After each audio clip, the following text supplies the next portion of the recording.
எல்லோருக்கும் என் அன்பான வணக்கம். மீண்டும் ஒரு மழை நாளில் உங்களை எல்லாம் சந்திப்பது மிக்க மகிழ்ச்சி. மனதுக்கு மகிழ்ச்சியும் குளிர்ச்சியும் தரும் இந்த மழை நாளில் நான் உங்களுக்கு ஆடிக்கூழ் செய்கிறது எப்படி என்று சொல்லித்தான் கட்ட போகிறேன். ஆடி பிறப்பு சீக்கிரமாகவே வருகிறது.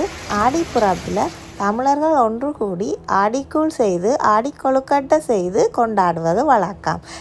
ஆடிக்கூழ் எப்படி செய்கிறேன்னு சொல்லித்தான் இப்போ பார்க்க போகிறோம். வாங்க பார்க்கலாம்.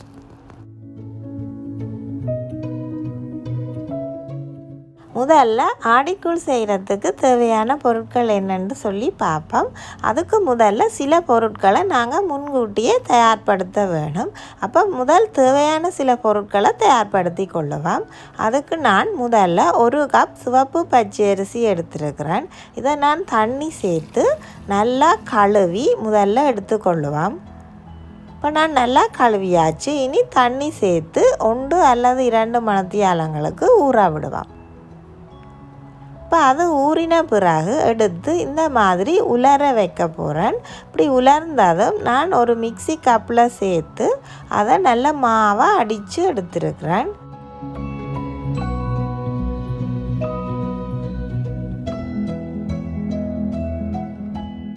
இதை நான் ஒரு அரிதட்டு வச்சு அரித்து எடுக்க போகிறேன்.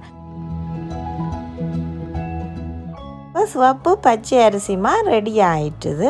இப்போ இதில் நான் ஒரு 1/2 கப் அளவுக்கு அரிசி மாவு எடுத்து கொஞ்சமாக உப்பு சேர்த்து கொஞ்சம் சுடுதண்ணி சேர்த்து குழைக்க போகிறேன். கொஞ்சமாக அந்த இடியப்பத்துக்கு குழைக்கிற மாதிரி நாங்கள் குழைச்சி இதில் இருந்து சின்ன சின்ன உருண்டைகள் பிடிச்சி வைக்க போகிறோம்.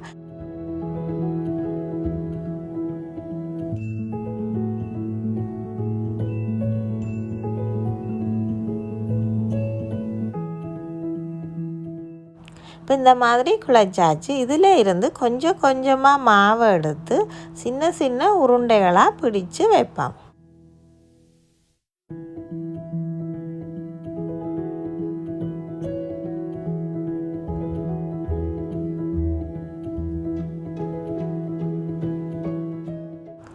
இப்போ சின்ன சின்ன உருண்டைகள் எல்லாம் ரெடி ஆயிட்டு இதையும் நாங்கள் ஆடிக்கூழுக்குள்ளே சேர்க்க வேணும்.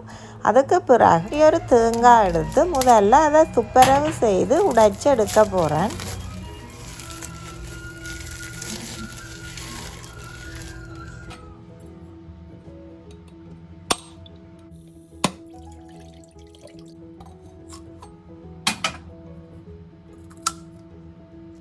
இப்போ நல்ல தேங்காயாகவே தான் வந்திருக்குது.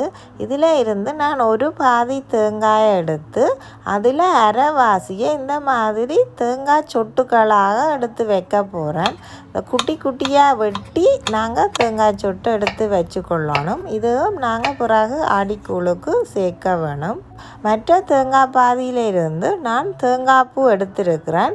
இந்த தேங்காய் பூவில் இருந்து பால் புழிஞ்சு 1ஆம் 2ஆம் பால் எடுக்க போகிறேன். அதுக்கு இடையில் நான் 1/2 கப் அளவுக்கு பச்சை பாசிப்பயிரை எடுத்து முதல்ல வறுத்து வச்சுக்கொள்ளுவோம்.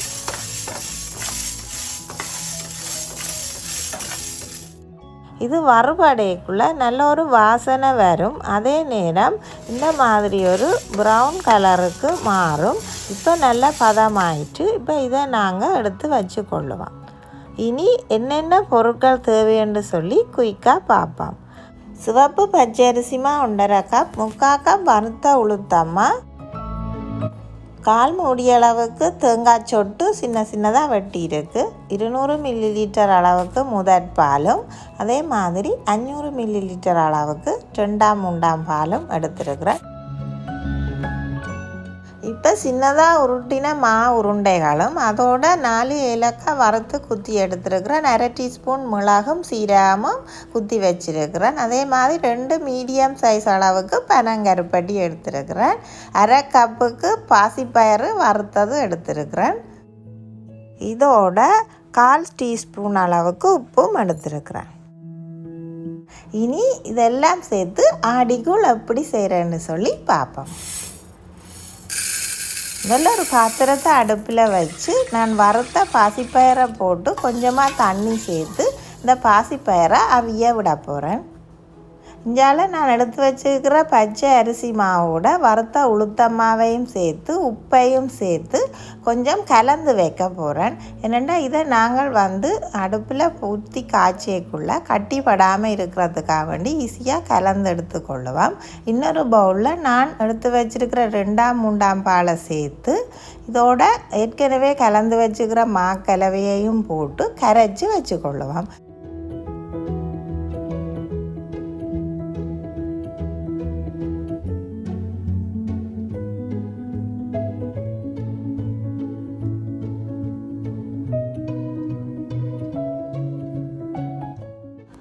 கட்டிகள் எல்லாம் இல்லாமல் இந்த மாதிரி நல்லா கரைச்சி வச்சுக்கொண்டா எங்களுக்கு ஆடிக்கூழ் காய்ச்சிக்குள்ளே கட்டிகள் இல்லாமல் நல்லாவே வரும். இப்போ இது ரெடி ஆயிட்டு இனி நாங்கள் இந்த பயறு எப்படி இருக்குன்னு பார்ப்போம். இப்போ நல்லாவே வெந்திருக்கு பாருங்கள். இதோட இனி எடுத்து வச்ச தேங்காய் சொட்டையும் போட்டு தேங்காய் சொட்டும் கொஞ்சம் சொட்டாக வரும் இதுக்குள்ளே போடிக்க நல்லா அவிய விடுவோம். அதோட இந்த மா உருண்டைகளையும் இதோட சேர்த்து மா உருண்டைகளையும் நல்லா அவிய விடுவோம். உங்களுக்கு கூடுதலாக மா உருண்டைகள் கடிபடணும்னு சொன்னால் நீங்கள் கொஞ்சம் கூடுதலாக உருட்டி போடலாம். நான் கொஞ்சமாக தான் போட்டிருக்கிறேன். இப்போ இதை நல்லா கலந்து நல்லா அவிய விடுவோம். இப்போ நான் சுடுதண்ணியில் கரைச்சி வச்சுருக்கிற பனங்கருப்பட்டியையும் இதுக்குள்ளே சேர்க்குறேன். அதே மாதிரி கரைச்சி வச்சுருக்கிற மாக்கலவையும் இதுக்குள்ளே சேர்ப்போம்.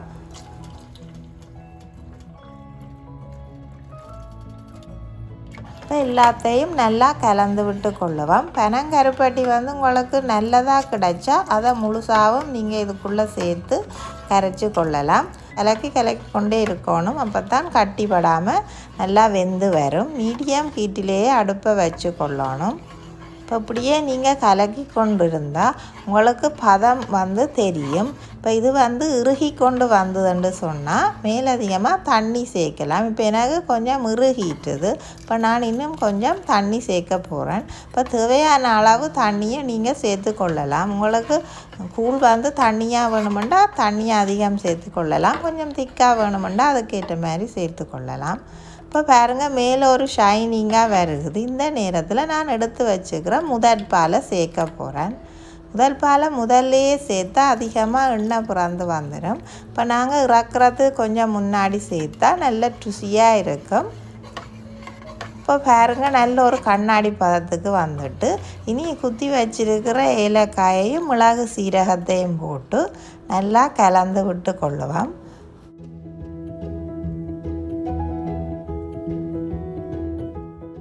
இப்போ ஆடிக்கூழ் நல்லாவே ரெடி ஆகிட்டு வாசனையும் அமோகமாக இருக்குது.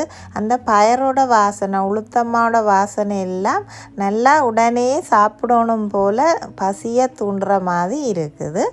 ஆடி பிறப்புக்கு நாளை விடுதலை ஆனந்தம் ஆனந்தம் தோழர்களே கூடி பனங்கட்டி கூழும் குடிக்கலாம் கொழுக்கட்டை தின்னலாம் தோழர்களே. வண்ணப்பலாயிலே ஓடி பொறுக்கியே மடித்ததை கோலிக்கொண்டே அன்னையகப்பையால் அள்ளி அள்ளி வார்க்க ஆடி புதுக்கூழ் குடிப்போமே. இந்த பாட்டு எனக்கு அம்மா சொல்லி தந்து நான் கேட்டிருக்கிறேன். அருமையான பாட்டு. இது தங்க தாத்தாண்டு சொல்கிற நவாலியூர் சோமசுந்தர புலவர் பாடின பாட்டுண்டு பிறகுதான் எனக்கு தெரிய வந்தது. இந்த பாட்டோட நீங்களும் அருமையாக இந்த கூழை செய்து சாப்பிட்டு இந்த முறை ஆடி பிறப்பை அமோகமாக கொண்டாடுங்க. இந்த பாட்டோட லிங்க் தேவைன்னு சொன்னால் நான் டிஸ்கிரிப்ஷன் பாக்ஸில் கொடுக்குறேன். போய் கேட்டு மகிழுங்க. மீண்டும் இதே மாதிரி ஒரு இன்ட்ரெஸ்டிங்கான வீடியோவோடு உங்களை சந்திக்கிறேன். அதுவரை உங்களிடமிருந்து விடைபெறும் நான் உங்கள் ரஸ்னா. நன்றி, வணக்கம்.